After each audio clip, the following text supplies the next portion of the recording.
करायला पाहिजे? इथे ह्यांना पूर्णपणे पाठिंबा दिलेला आहे. एक महत्त्वाची गोष्ट आहे की आपण पाहत असाल याच्या 2-3 गोष्टी स्पष्ट होणं गरजेचं आहे. एक तर या कुठच्याही आंदोलकाचं किंवा पर्यावरण प्रेमीचं, कारण मी पर्यावरण प्रेमी हा शब्द वापरीन, ते आंदोलन पर्यावरणासाठी करतात. नाशिक प्रेम्यांचं कोणाचाही कुंभमेळ्याला विरोध नाही आहे, तो झालाच पाहिजे, त्याचं स्वागतच होतं. पण आपण पाहत असाल हे तपोवन म्हणजे तपश्चर्याचं वन आहे. तपश्चर्या ही 5 स्टार किंवा माईसमध्ये बसून होत नाही, ही अशा वनातच होते. दुसरी गोष्ट म्हणजे माईसला देखील, म्हणजे ते जे काय पूर्ण तुम्ही कॉन्फरन्स वगैरे सगळं ते करत आहात त्याचाही कोणाला विरोध नाही आहे, पण इथे झाडं कापून तुम्ही माईसचं हे काही करू शकत नाही. तिसरी गोष्ट म्हणजे झाडं कापण्याला विरोध आहे म्हणजे आहे आणि तो विरोध राहणारच.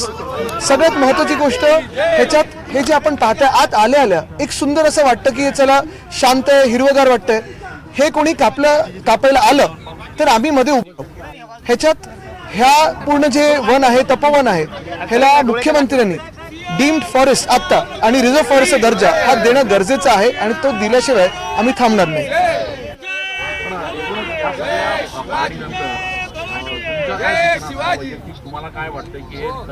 आता जर पाहिलं तर एक महत्त्वाची गोष्ट आहे, आपण आत्ताच पाहिलं असेल राजस्थानमध्ये, राजस्थान, गुजरात, हरियाणा इथे अरावली जी पर्वतमाला आहे ती कापण्याचा प्रयत्न हे केंद्र सरकार करत होतं मायनिंगसाठी. आणि राजस्थानमध्ये ज्या संख्येने मोठे लोक आलेत, आपण पाहताय शेतकरी असतील, सामान्य नागरिक असेल, रस्त्यावर उतरले, ट्रॅक्टरच्या रॅल्या होत आहेत, सगळे कोणी झाडांच्या अवतीभोवती जाऊन बसतंय. जे शेतकरी, जे गावकरी सगळे पुढे आलेत, मी खरोखर त्यांचं अभिनंदन करतो. आणि तशी चळवळ आपल्याला उभी करायला लागेल, नाहीतर हे राजकीय पक्ष वाटतं सगळ्यांना की सगळं काही सब भूमी बिल्डर की असं त्यांना वाटायला लागतं. दुसरी गोष्ट म्हणजे असंच पुण्यात प्रश्न होता, तिथे देखील तिकडच्या सगळ्या लोकांनी सांगितलं होतं की जर कोणी विटाळ टेकडीला हात लावलं तर आम्ही तुम्हाला मतदान करणार नाही. अजनीवनचा देखील लढा हा असाच चालू आहे, गेले 5 वर्ष चालू आहे. मी मंत्री असताना ते थांबवून ठेवलं होतं. आत्ता पण तिकडे नागरिक झाडं कापू देत नाही, त्यांचं देखील मनापासून अभिनंदन करतो. या सगळ्या पार्श्वभूमीवर एकूणच जी काही चळवळ सुरू झालेली आहे, आगामी निवडणुकांमध्ये आपल्याकडनं सुद्धा जे उमेदवार असतील त्यांनी सुद्धा या संदर्भात प्रचार करावा, एकीकडे असं काही सूचना आहेत? बघा, प्रचाराची ही खरं तर गरज लागलीच नाही पाहिजे. जे आपण मूलभूत काही गोष्टी बोलतो त्याच्यात झाडं न कापणं ही बेसिक असायला पाहिजे ना. म्हणजे एवढं सगळं मस्त जंगल इथे उभारलेलं आहे आणि हे सगळं कापून तुम्ही इथे ते माईस म्हणजे सगळं डान्स पार्ट्यांपासून सगळं इथे चालणार, हे तुम्ही करणार आहात का? कॉन्फरन्स वगैरेसाठी जर तुम्हाला चांगली जागा पाहिजे असेल तर इतर ठिकाणी होऊ शकते. आणि असंही नाही की इथेच आधी काही झोन बदलला होता, पण एखादा बिल्डर जो मुख्यमंत्र्यांना सुचवतोय की इथे आपण माईस बनवू, मग ते येलो झोन करू, TDR घेऊ, हे बिल्डर नेमकी कोण आहे? त्यांचा व्हिडिओ तर त्यांनीच फेसबुकवर टाकला होता. हे खरोखर नाशिक त्यांनी विचार करावा. तुम्ही असंही म्हटले की जे विरोध करतात त्यांना हद्दपार करावे, काय त्यांना मतदान होऊ नये ही इच्छा आहे. कारण जर विरोध जे म्हणजे हे तपोवन कापायचे जे मागे लागलेले आहेत, काहीतरी थातूर मातूर आत्ता सांगतील, खोटं बोलतील आणि त्यानंतर परत येतील बुलडोझर घेऊन. या झाडांच्या बदल्यामध्ये अधिकची झाडं लावण्याचा निर्णय सरकारने घेतला आहे. एका झाडाच्या बदल्यात 10 झाडं लावत आहे. नाही, पण ह्याच्या बदले तुम्ही माईस अजून डबल करा ना, TDR अजून दुप्पट घ्या. पण जे झाडं आहेत म्हणजे भाजप जे काही नॅचरल रिसोर्स या देशामध्ये आहे ते नष्ट करायला का निघालाय हा एक प्रश्न त्यांनी विचारावा. आणि त्यांच्या पुढच्या पिढीचं काय? त्यांना त्यांचे पुढच्या पिढीचे मित्र वगैरे विचारत नाहीत का की तुमचे आई वडील जे आता आमदार, खासदार, नगरसेवक असतील ते झाडं का कापतायत, ते आमचं भवितव्य का खराब करतायत? कोणी त्यांना विचारत नाहीये. आजच्या याच्या आडून कुठेतरी कुंभमेळ्याच्या विरोधात प्रचार होतोय असं भाजप सातत्यानं म्हणतेय. लोक या सगळ्या म्हणजे याला बघा, जो आपला धर्म आहे त्याच्यात पंचमहाभूतांची पूजा व्हायची आणि तेच जर हे प्रदूषित करत असेल आणि कापायला निघाले असतील तर मग अजून काय?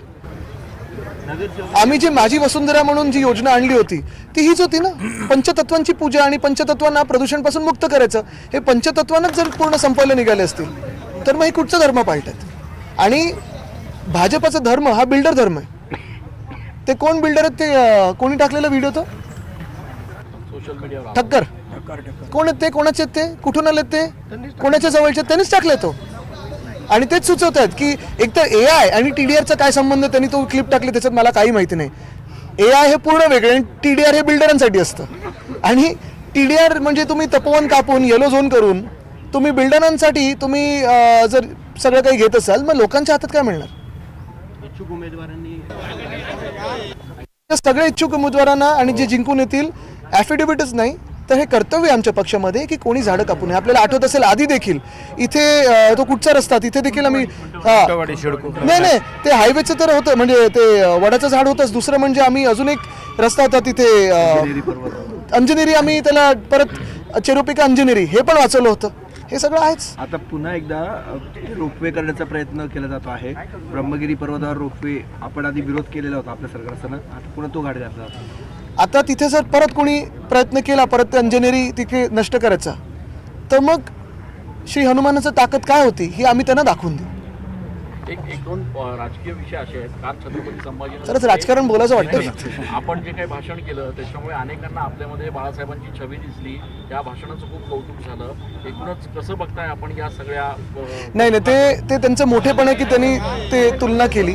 त्यांच्या क्षणभरी आम्ही काही हे पण नाही होत. तसे पुरुष किंवा तशी व्यक्ती खूप वर्षांमधून कधीतरी एकदा होते. पण अर्थात तिकडचा प्रतिसाद बघून, तिकडचा जल्लोष बघून मला आनंद झालेला आहे. आणि माझ्या आजोबांचं म्हणजे वंदनीय हिंदुराय सम्राट बाळासाहेब ठाकरेंचं छत्रपती संभाजीनगरवर प्रेम होतंच, ते कायम आहे. तसं नाशिकवर आहे. आज नाशिकमध्ये जागा वाटपाचा निर्णय आणि मी खोटं बोलणार नाही की मेरा बहुत पुराना नाता आहे. जागा वाटपाचा निर्णय झालेला नसताना आज आपण प्रचाराचा नारळ फोडताय अर्थात नाशिकमध्ये. आता 48 तासात करायला लागेल ना जागा वाटप, नाही तर फॉर्म कधी भरणार. पण झालं ते सुटत आलं. आदित्य साहेब, मुंबईतील 194 वार्डमध्ये मनसे आणि शिवसेनेमध्ये तिढा निर्माण झाला त्या जागेवरून. आत्ता नव्हे, काल पण रात्री पण सगळं सुटलं होतं. कारण योगी आदित्यनाथ मुंबईत प्रचाराला येणार आहेत भाजपच्या.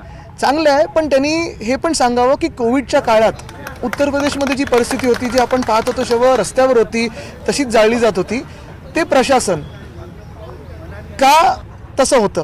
कोविडच्या काळात महाराष्ट्राची तुलना, मुंबईच्या मॉडेलची तुलना यूपीच्या मॉडेलबरोबर करू शकतो का? आणि यूपीमधलं मला त्यांनी एक घडवलेलं गेलं 10 वर्षातलं शहर दाखवा जे मुंबईच्या तुलनेत जवळपास येतं, आणि मग कशावर प्रचार करणार हे त्यांनी सांगावं. आत्ता जे कुलदीप सिंगर त्यांना सोडलं गेलं आहे रेप नंतर, असं प्रशासन चालवणार का ते? काल परवाला आपल्या पक्षातनं काही नगरसेवक, माजी नगरसेवक भाजपात गेले. 2 तास त्यांना त्या ठिकाणी वेटिंग करावं लागलं. वातावरण तापलेलं होतं. भाजपच्या कार्यकर्त्यांनी त्यांना विरोध केला. तिथे तापवन झालंय सगळं. अक्षरशः पोलीस बोलवावे लागले यावेळेला. आता तुम्ही मला सांगा, म्हणजे मला खरोखर वाईट वाटतं त्या भाजपच्या कार्यकर्त्यांबद्दल ज्यांनी गेले 25 वर्ष 30 वर्ष भाजपासाठी मेहनत केली. ते लोकप्रतिनिधी जे खूप वर्षाच्या मेहनतीनंतर जिंकून आले, आता त्यांना तुम्ही बघा जसं राज्य सरकारमध्ये देखील इतरांच्या चादरी उचलायला लागतंय, तसं हे सगळे ज्यांच्यावर डाग आहेत, जे भ्रष्टाचारी आहेत, जे आत्ता आयात झालेले लोक आहेत, त्यांना त्यांच्या डोक्यावर बसवणार. मग भाजपचे नेमके कार्यकर्ते असतील, संघाचे कार्यकर्ते असतील, एका वेगळ्या निष्ठेने जे काम करत होते, घरदार सोडून ते काम करत होते, त्यांचं भवितव्य काय? ते मग ह्याच्यासाठीच काम करत होते का की सत्तेच्या जवळ आल्यानंतर तुम्ही जगातल्या सगळ्यात जास्ती भ्रष्टाचार केलेल्या लोकांना तुम्ही स्वतःच्या डोक्यावर बसवणार, ह्याच्यासाठी काम करत होते का?